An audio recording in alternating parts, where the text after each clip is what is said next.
aqui sabe que uma música sempre tem uma mensagem, né? A música sempre tem uma mensagem, mesmo que ela seja apenas instrumental. Então, ela sempre fala alguma coisa. Então, quando eu estou tocando alguma coisa, ela me traz a memória de algo. E a música cristã, ela tem que ter essa lógica também, né? Ela também tem que trazer uma mensagem só no nosso ouvido, né? Então, eu vou tocar um trecho aqui de uma música, né? E vocês vão só ouvir. Mas eu gostaria só que vocês ouvissem e me falassem que sensação que vocês sentem, tá? Então, aqui, ó.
Amém?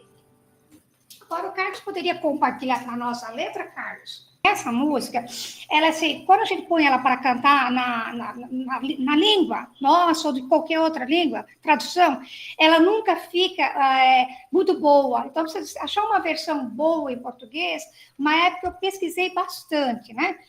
Mas, enfim, vamos conversar sobre um pouquinho sobre o compositor, né? Que é John Newton. Então, ele teve uma experiência com Deus muito forte, né? Ele era um cara que prendia escravos, né? E ele perseguia, prendia, trabalhava nos navios negreiros, né? E era uma pessoa muito hostil, muito ruim, era uma pessoa, assim, muito irônica. Tudo que se falava de Deus, ele ria, ou de qualquer pensamento bom. O pai dele não era uma pessoa convertida, mas a mãe dele falava, lia a Bíblia para ele diariamente, se não me engano, fazia ele decorar um capítulo por dia, uma coisa assim. Mas ele não dava a mínima, ele era uma pessoa muito irreverente, um homem difícil e que tinha prazer em humilhar as pessoas. Só que daí o que acontece? Ele tem, no primeiro momento, uma conversão.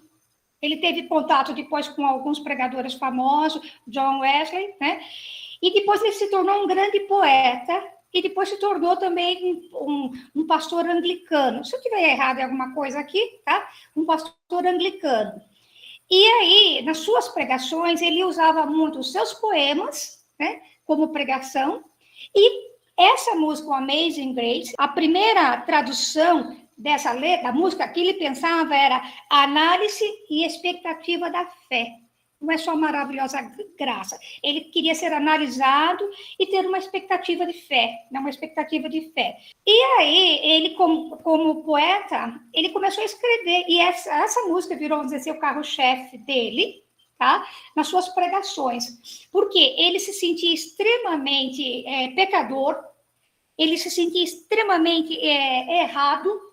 Ele tinha frases dele que ele falava assim, eu nunca pensei que houvesse alguém tão pecador como eu. Tipo assim, não existe ninguém mais pecador do que eu. Só que ele passa por várias dificuldades, né? Então, ele vai para os navios, né?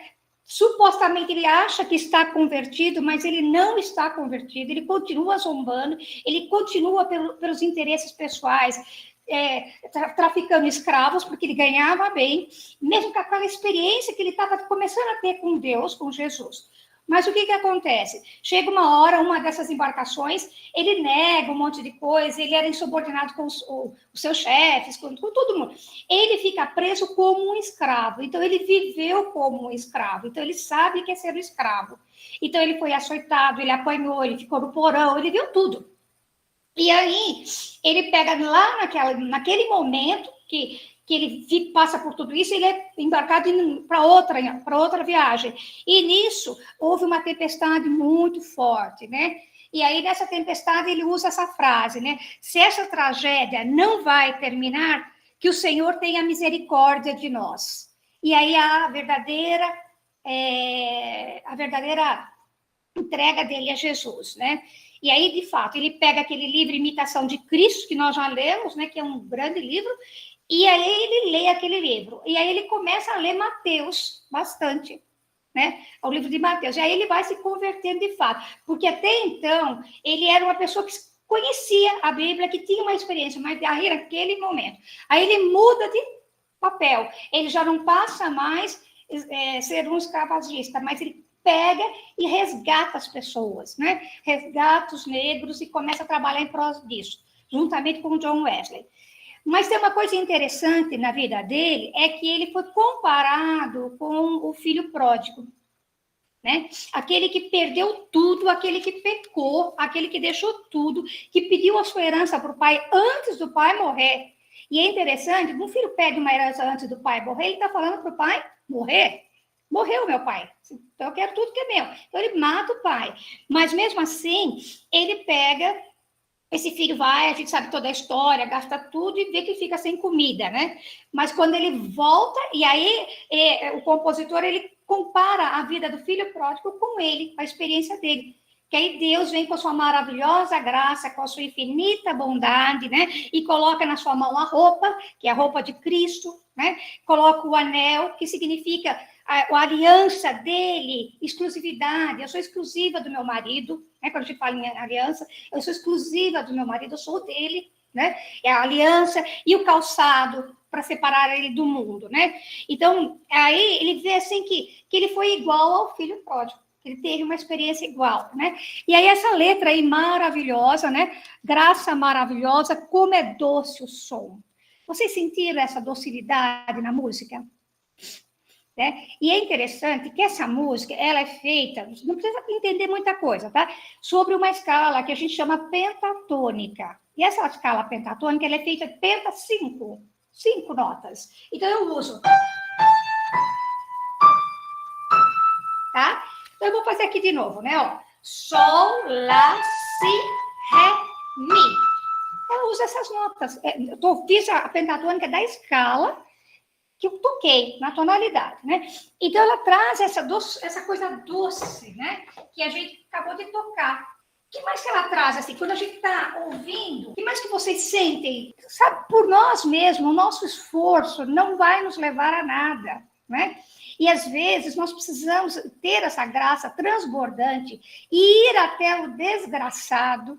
Olha que coisa, né? Aquele que não tem a graça. Ir até o desgraçado e mostrar para ele, né? Com o nosso exemplo, né? É interessante que Jesus, um discípulo pergunta para ele assim, né? Onde você mora?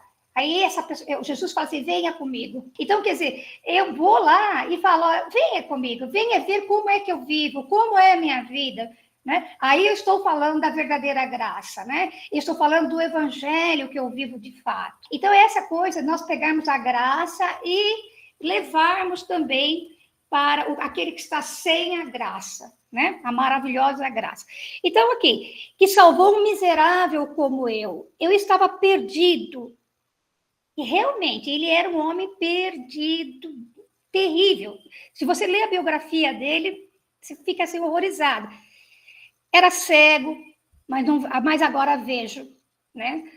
Foi a graça que ensinou o meu coração a temer. Então é engraçado, eu não vou temer a Deus sozinha. Eu morro de medo porque a lei diz isso. Não, quando eu encontro com a graça, eu não tenho mais necessidade de alguns pecados. Eu deixo alguns pecados, porque a graça me leva a uma vida diferente. A graça aliviou meus medos. Olha que bênção, gente. Só a graça que pode nos aliviar. Quão preciosa é essa graça! O momento que acreditei pela primeira vez, através de muitos perigos, ele passou vários, ele foi assaltado, ele teve tiro, ele viu um amigo dele nos navios se atirando no mar, né? Ele viu coisas terríveis, né? Esta graça me trouxe até aqui em segurança, e a graça me conduzirá para a casa, a verdadeira casa, né?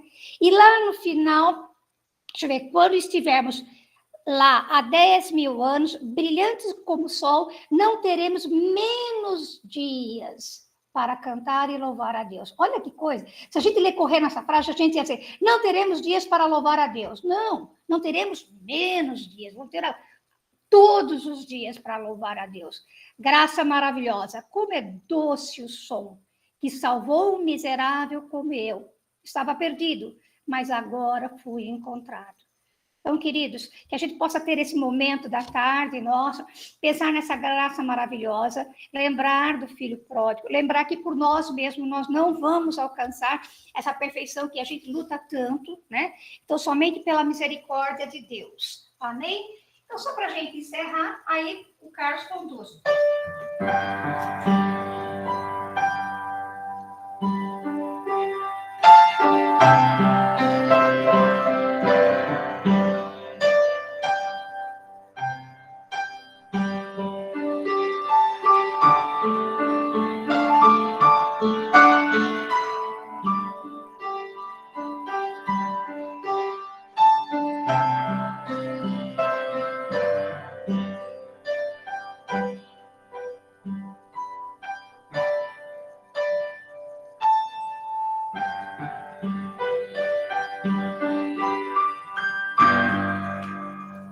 Enquanto você tocava, Clélia, você nos induziu, né, a ter sensações no que nós pensaríamos.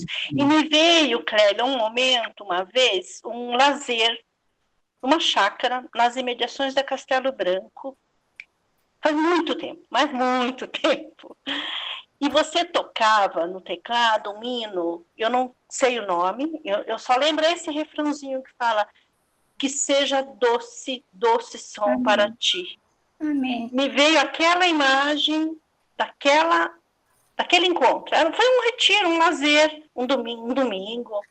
Eu lembro de você tocando, e, claro, devem ser notas diferentes, mas ao ouvi-la agora, eu me remeti àquele momento desse doce som para Deus. Amém. Me sinto muito edificada. Lá atrás que a graça nos alcançou e nos conduziu todos esses dias e vai nos levar para a eternidade, né? Amém. Maravilhosa graça.